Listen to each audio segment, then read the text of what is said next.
అదే చంద్రబాబు నాయుడు గారి హయాంకు ఒక్కసారి గమనిస్తే 2024-25లో ఏకంగా ఎలాంటి స్కీములు లేకపోయినా సూపర్ 6 సూపర్ 7 లాంటి స్కీములు ఏవి లేకపోయినా గతంలో మా ప్రభుత్వంలో ఉన్న పథకాలన్నీ రద్దు చేసిన జగన్మోహన్ రెడ్డి గారు ఈరోజు నేనేదో సాక్షులు లిస్ట్ వేశారు.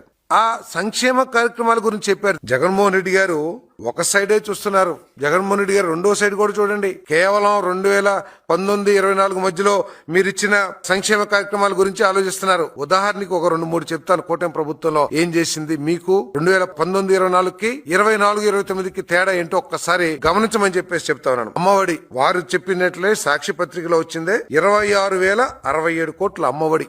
సేమ్ స్కీమ్ తల్లికి వందనం కేవలం మీ ప్రభుత్వంలోకి వచ్చి 20 నెలలు మాత్రమే అయ్యింది. 10,090 కోట్ల రూపాయలు ఇంకా 3 సంవత్సరాలు మిగిలింది. 3 సంవత్సరాలు ఇంకో 30,000 కోట్లు జమ కాబోతున్నాయి ఈ పిల్లలందరికీ కూడా. అంటే మీరు 26,067 కోట్లు ఇస్తే మేము దాదాపు 35 నుంచి 40 కోట్ల రూపాయలు తల్లికి వందనం ద్వారా పిల్లల చదువుకి మేము ఖర్చు పెట్టబోతున్నాం అనే విషయాన్ని మీరు గుర్తించమని చెప్పేసి మనం చేస్తాం.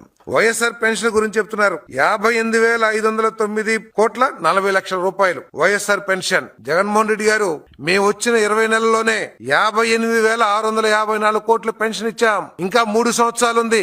3 సంవత్సరాల 4 నెలలు ఉంది. ఇంకా ఈ కేవలం 20 మాసాల్లోనే 58,654 కోట్లు ఇచ్చాం. మీరు 5 సంవత్సరాల్లో 58,509 కోట్లు ఇస్తే ఎక్కడైనా కంపారిజన్ ఉందా? జగన్మోహన్ రెడ్డి గారు మీరు రైతు భరోసా అంటున్నారు. 14,430 కోట్లు ఇచ్చారు మొత్తం 5 సంవత్సరాల్లో. మేము అప్పటిదాకా 6,310 కోట్లు ఇచ్చాం. ఇంకా 3 సంవత్సరాలు ఉంది.